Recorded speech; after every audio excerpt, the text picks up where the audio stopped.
The views and opinions expressed on our podcast by us or by any guest are those of our own and of our guests. They do not reflect the views, opinions, or approval of any Grand Lodge of Freemasonry or any lodge of any jurisdiction.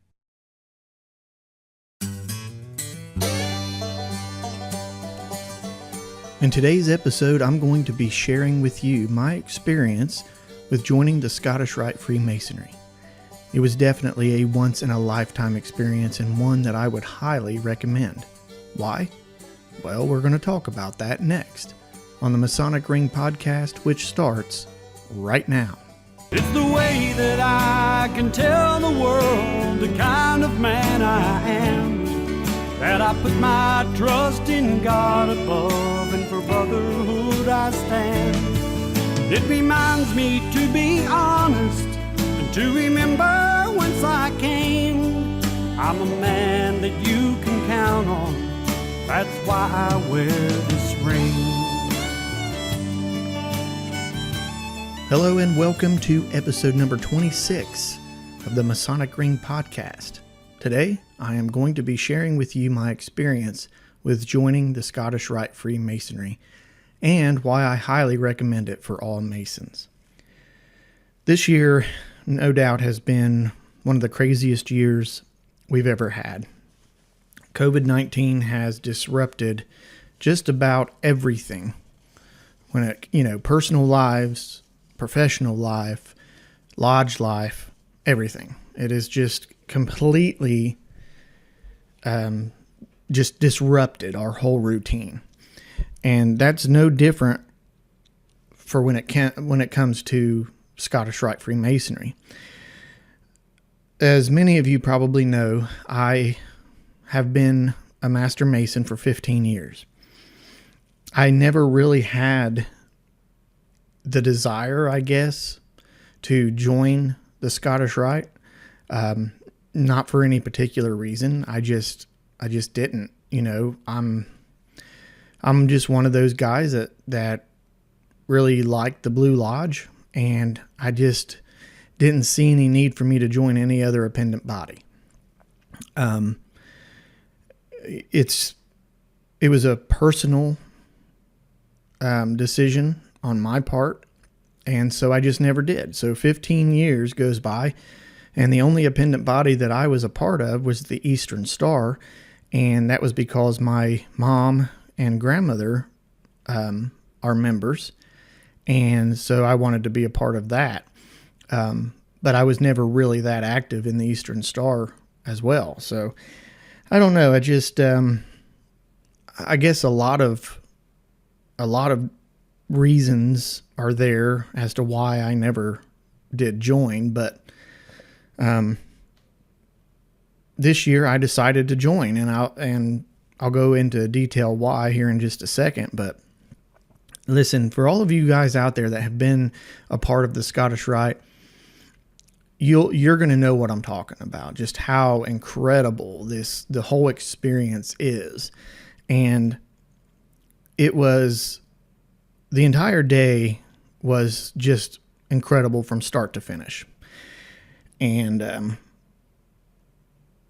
kind of rambling now, so we'll just go ahead and get into it. But, for those of you who are on the fence about joining, I hope this episode will lead you to that direction, only because in my own personal experience, it was definitely well worth it.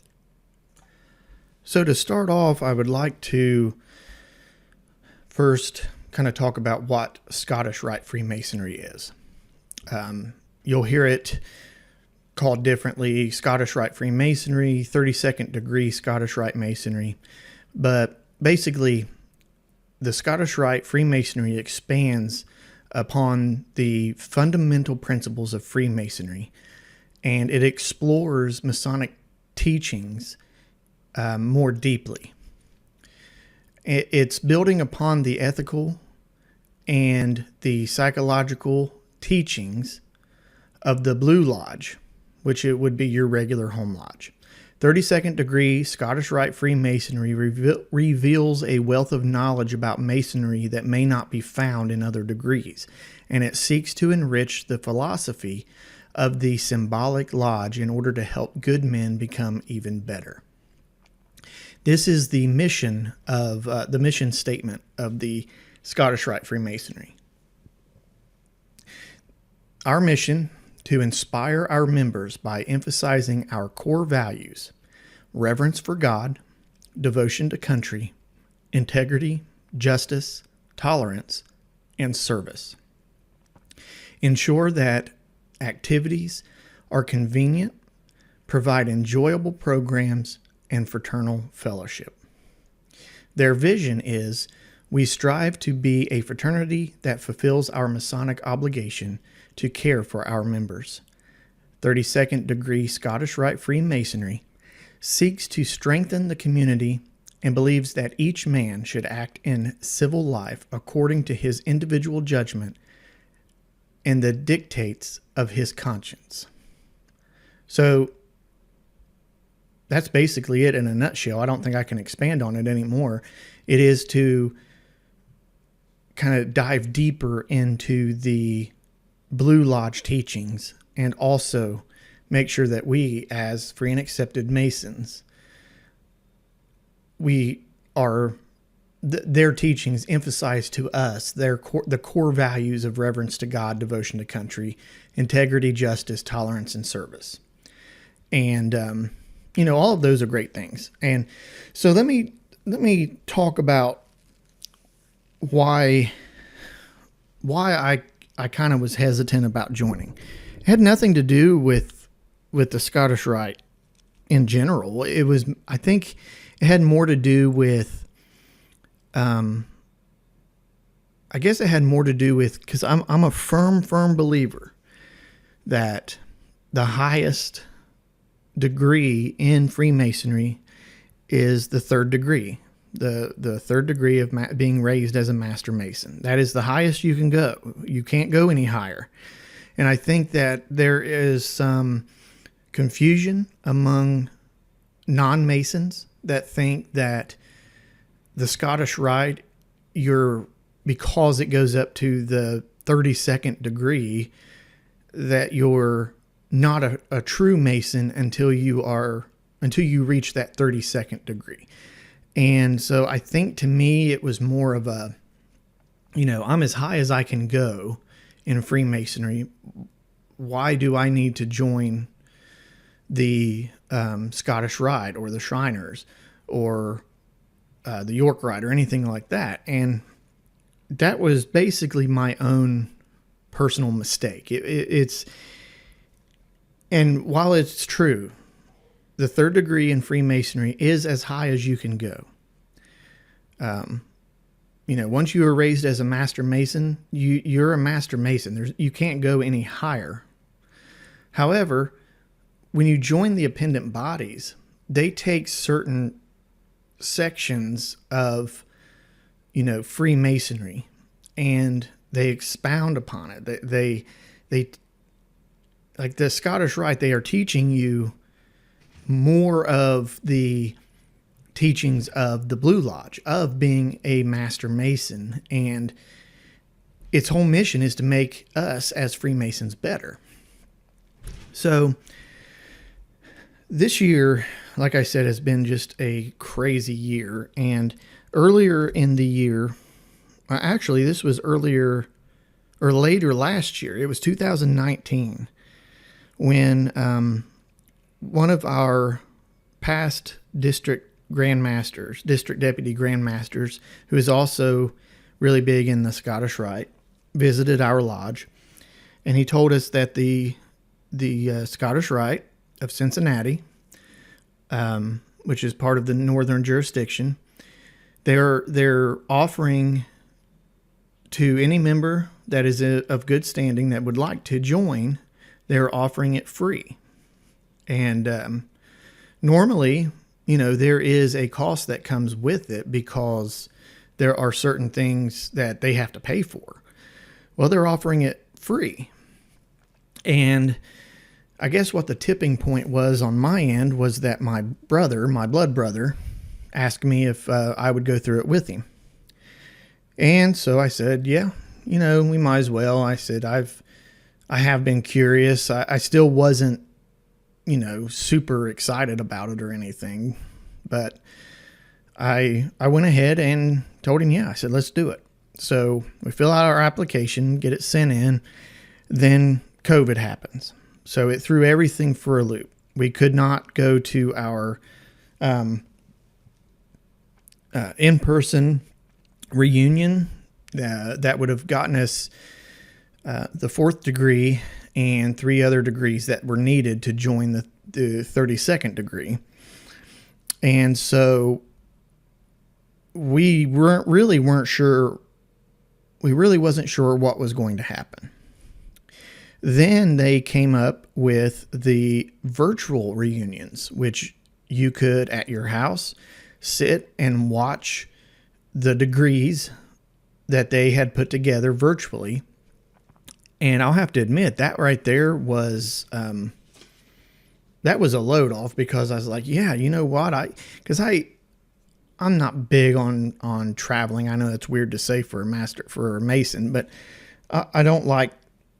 I'm busy enough as it is without having to travel, 2.5 hours to go and sit and watch these degrees.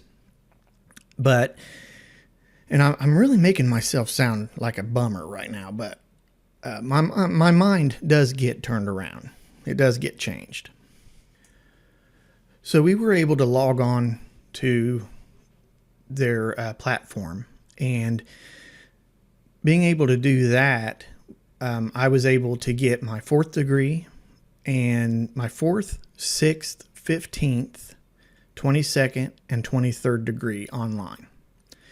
And I'll have to admit, after watching those degrees online, which is not nearly as good as watching it in person, but being able to watch it online, I was hooked. I was like, oh my gosh, this is incredible. And these degrees are basically showing you how to be a better man, and how to, there's different scenarios for each different degree. And of course, I can't go into detail with it. But what I can say is that it was absolutely incredible. It was just something that I would recommend for everyone. And after being online and watching the virtual degrees, I knew that I wanted to go in person.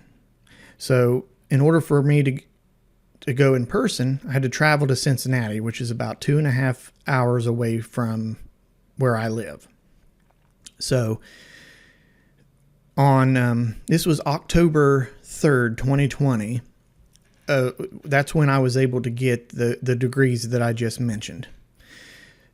They decided that they were going to have the 22nd degree and the 32nd degree live in Cincinnati, while we were also going to be doing the social distancing. Masks were required, different things like that. So it was going to be a little bit different, but we were made aware that they were going to be following the guidelines. So that week, we still weren't sure whether or not we were going to be able to have it. But then that week, we got an email saying, yes, we are going to be having it, and social distancing and masks will be required. And if that you didn't have a mask, one would be provided, but basically you had to wear one, which is fine. I totally get it. So November 7th rolls around, and it was me and my brother and another brother from the lodge.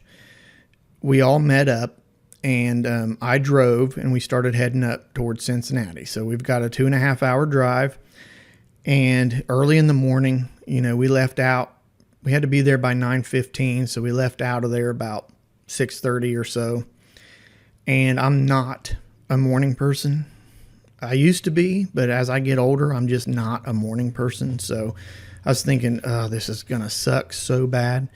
I'll be honest with you. The trip up there was just so fun and funny. And we were just cracking jokes and talking back and forth. And I mean, the trip up there was almost worth the whole trip. And and the trip back for that matter, it was the same thing, but it was hilarious. And the 2.5 hours flew by because, we were laughing and having fun and just joking with one another. It was, it was pretty funny. I wish we could have had that recorded because, man, that would have been something to put on YouTube for sure. So we finally make it to Cincinnati, and where I'm from, where, all three of us were from, is a rural area. We all despise big cities, and driving in a big city, driving's not that big of a deal, but when you're dealing with this area of Cincinnati, it was either all one way or there was a one-way street, and then the next street was a two-way street, and then the next street after that was a one-way. And finding the Cincinnati Masonic Center was not the issue. We found it easily. Finding parking was the issue. And oh my goodness, we looked and looked and looked, and finally I saw a parking garage, and I said, I'm going in there. And we basically had to walk probably a half a mile to get from the parking garage to the Masonic Center, but I was okay with that because we found a place to park. And where we parked at was literally catty-cornered to Great American Ballpark where the Cincinnati Reds play. So, that was pretty cool, I guess. I'm a Reds fan, even though they like to disappoint me every season, but at any rate, that was pretty neat. So we park, we get our suit jackets on, we pay for parking, which is just a kiosk that you pay and then you put the ticket in the car, and so we're off. We're walking in our suits down downtown Cincinnati, and as we're walking,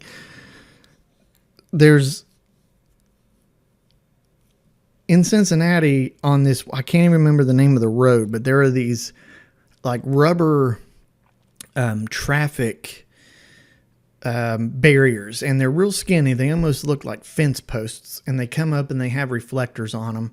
And it's basically to kind of merge the traffic from a 2-lane down to a 1-lane. And as we're walking, somebody slams into these things, like probably going 20, 25 miles an hour, just slams into it. And it sounded, no joke, it sounded like a machine gun.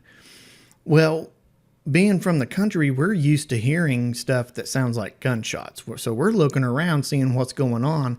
And then I look up and I see 2 or 3 guys just dart off running away from this, thinking that it was gunshots. And I'm like, what in the heck's going on? Finally, we realized it was this car that hit those things, and it was one of the funniest things. And we walk past those guys, and they're just, I mean, you could tell they were legitimately scared. And probably if we had some sense, we would have been too, because it really did sound like gunshots.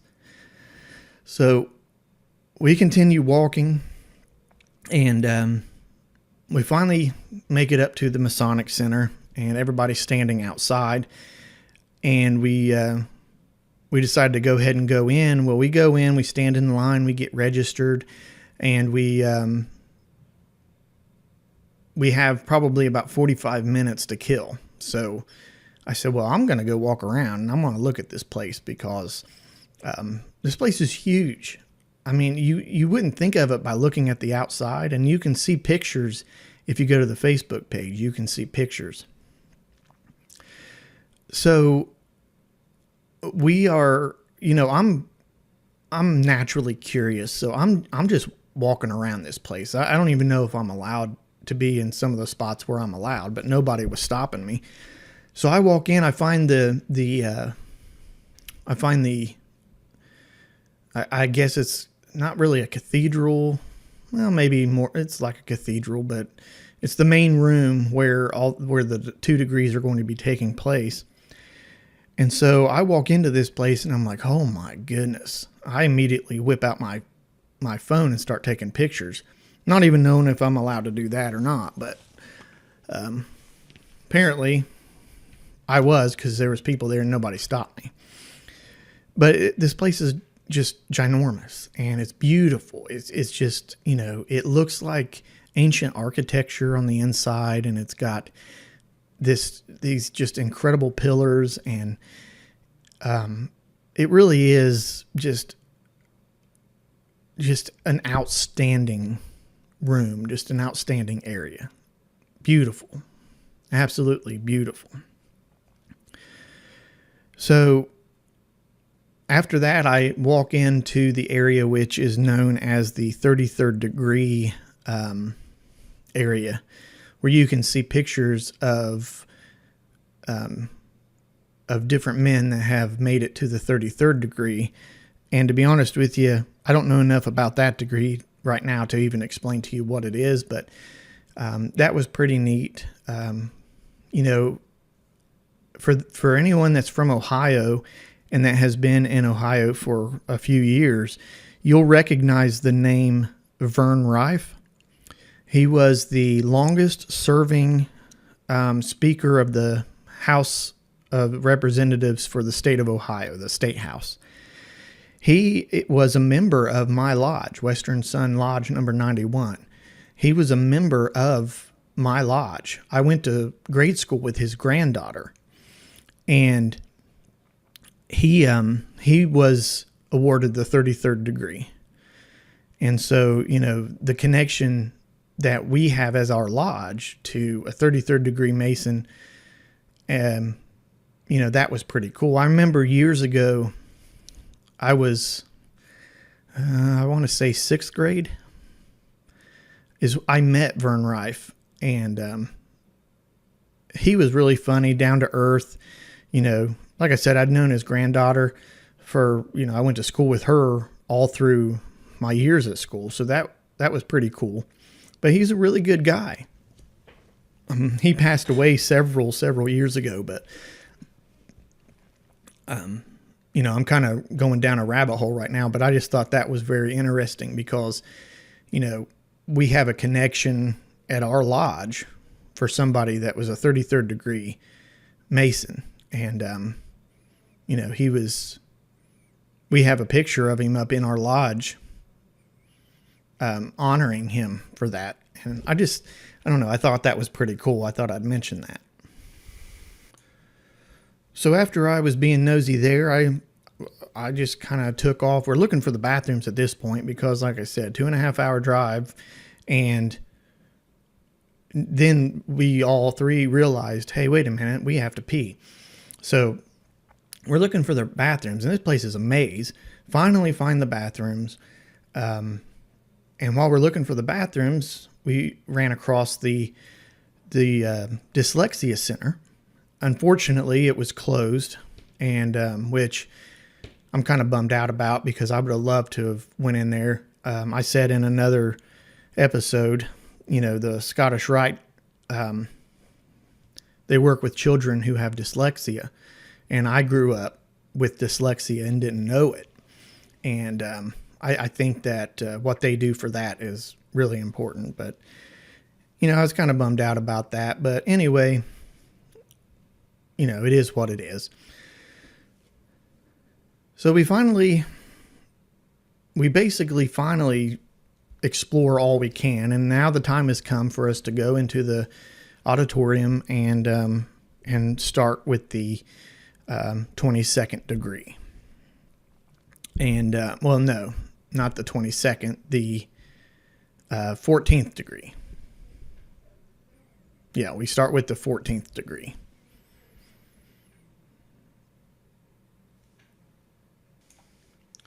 So for those of you who don't know how the degrees work, most of the degrees are kind of like, I guess they're kind of like plays.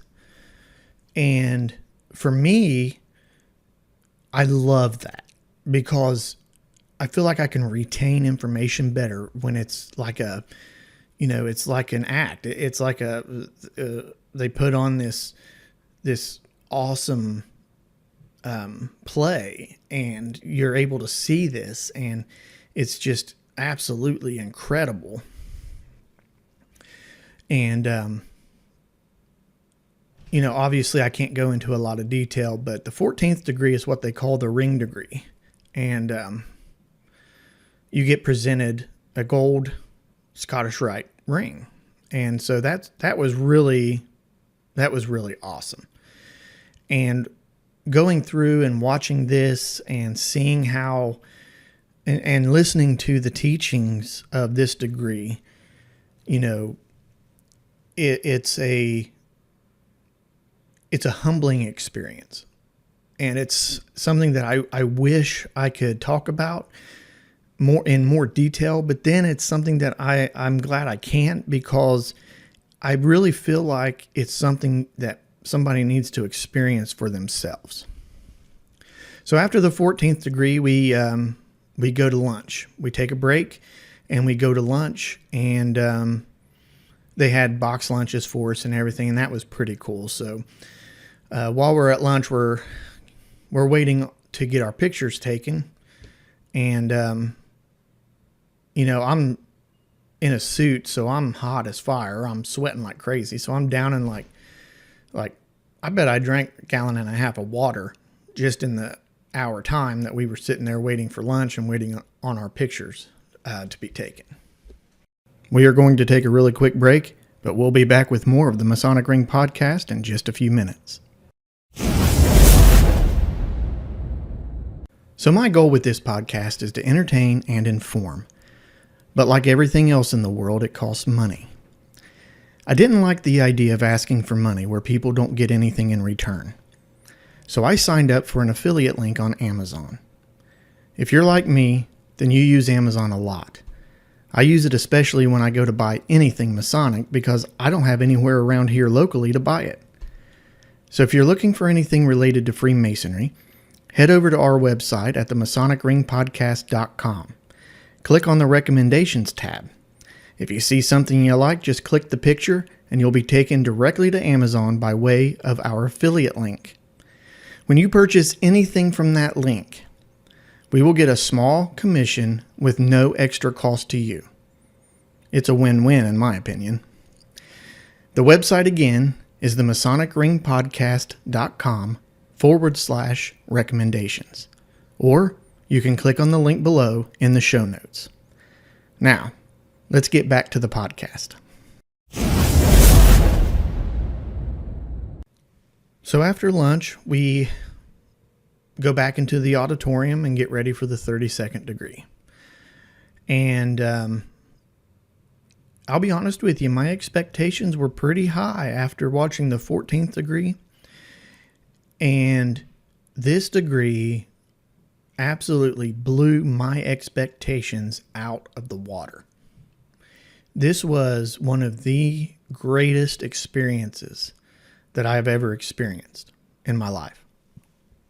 It was humbling. It was exciting, and it was inspirational, and it motivated me personally to grab a hold of the Masonic teachings. And it was just by far, I don't know.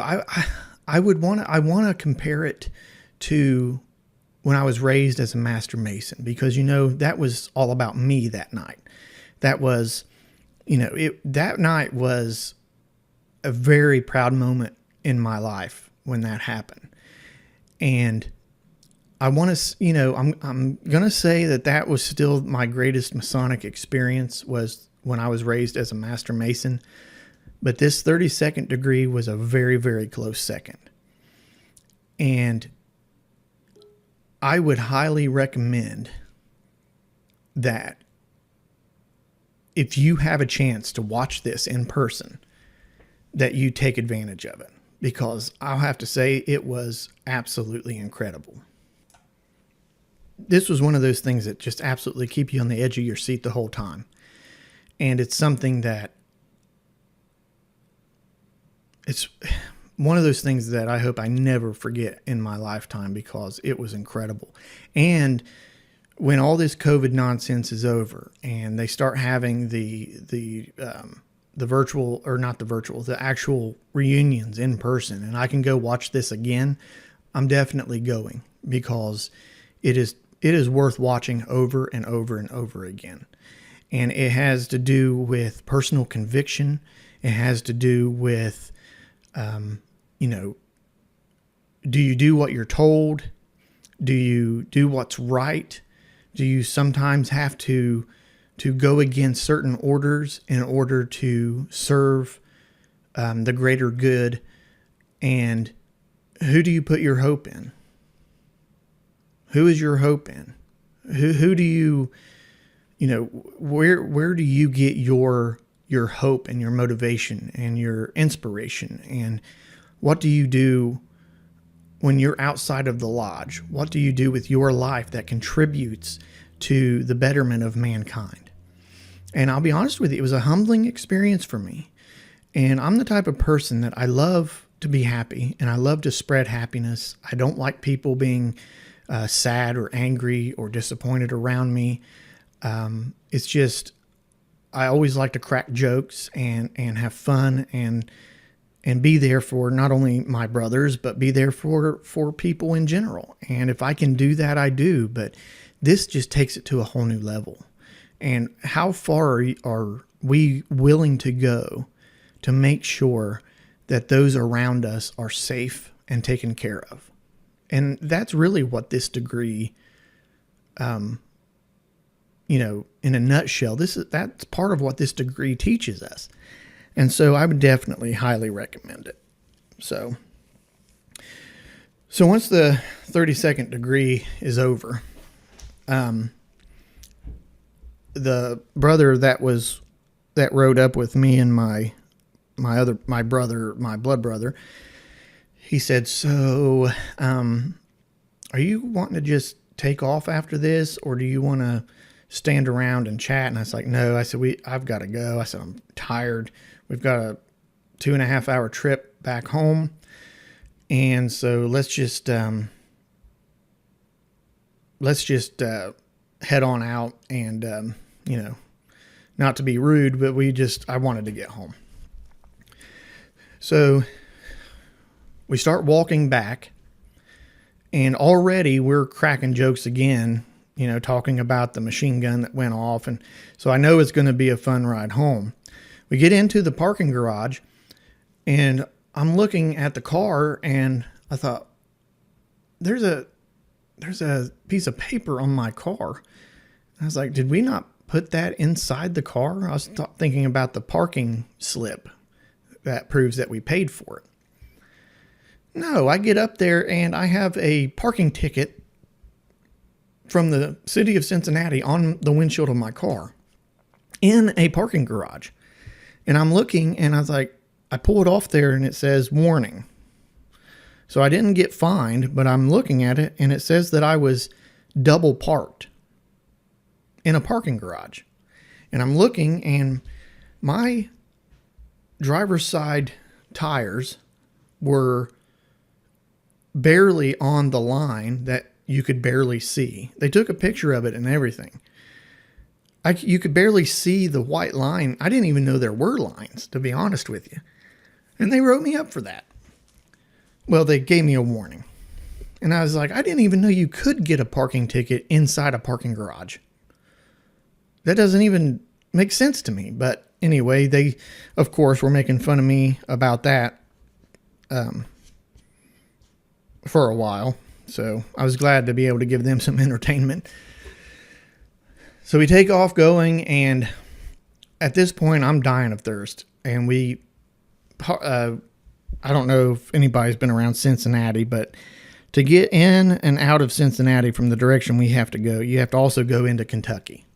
You hit 275, or not 275. It's I can't remember the interstate. Anyway, you go up on the interstate, you go into Kentucky, go back into Ohio, and then you hit 275 and you go into, I believe it's Eastgate, and you hit 32, which is the Appalachian Highway, you take that all the way in. Well, we got to Eastgate, and I said, guys, I've got to stop and get me something to drink. I said, I'm dying here. So we pull into this, I think it's a speedway, get us something to drink. We come out, and all of a sudden we're blocked in by, like, there's like probably 4 or 5 different cars that didn't know where to park. We're blocked in. So I'm just sitting there sipping on my drink, watching all of this happen. And I'm thinking, oh my gosh, this is incredible. How do these people make it from A to B? So we finally get back on the road. We start heading home. And, we have just as much fun on the way back home as we do going up. And so the reason I mention that is because we have opportunities in our lives to enjoy the moment. And instead of me being all bummed out and disappointed that I had to drive 2.5 hours to go to this and just, being, I guess, melancholy about it, it's one of those things that I should have been looking forward to because it was incredible. It was just great. The whole experience was incredible. And I don't care, I know that Scottish Rite has a Valley in Cincinnati, and I know they also have one in Dayton. And I would, no matter where you're listening from, you'll be able to find a Valley somewhere around you, and just do a quick Google search and find the Scottish Rite, and they'll take you, it'll take you where you need to go.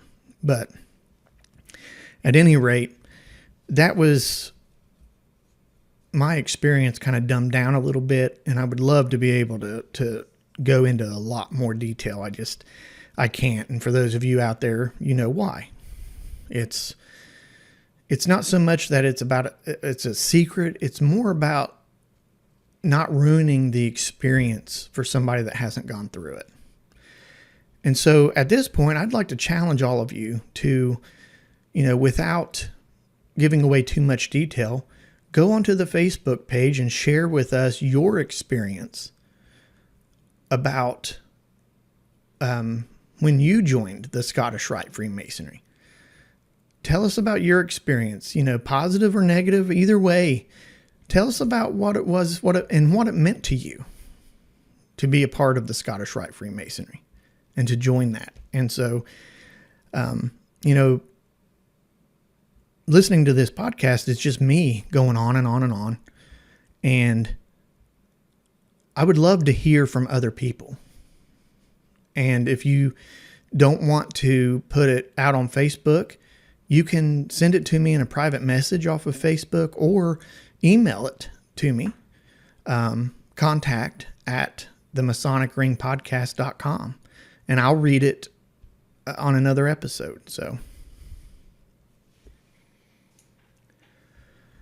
well, that's going to do it for this episode of the Masonic Ring Podcast. I want to thank everyone for listening, and also to invite you to check out our website, theMasonicRingPodcast.com. Also, check us out on Facebook at The Masonic Ring, and share with us your thoughts, your questions, your comments. And if you would like to be on the podcast, then let us know, and we can set up an interview, a phone interview, and record it and have you on the podcast. So anyway, thank you all for listening, and thank you for sticking by me and sticking by the podcast.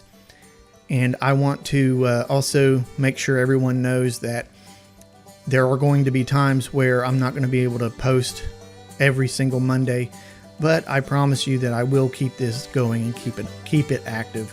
I just may not be able to do it every single week. But anyway, thank you all for listening, and always remember to keep it on the level. I'm a master mason, and I shine the light with pride.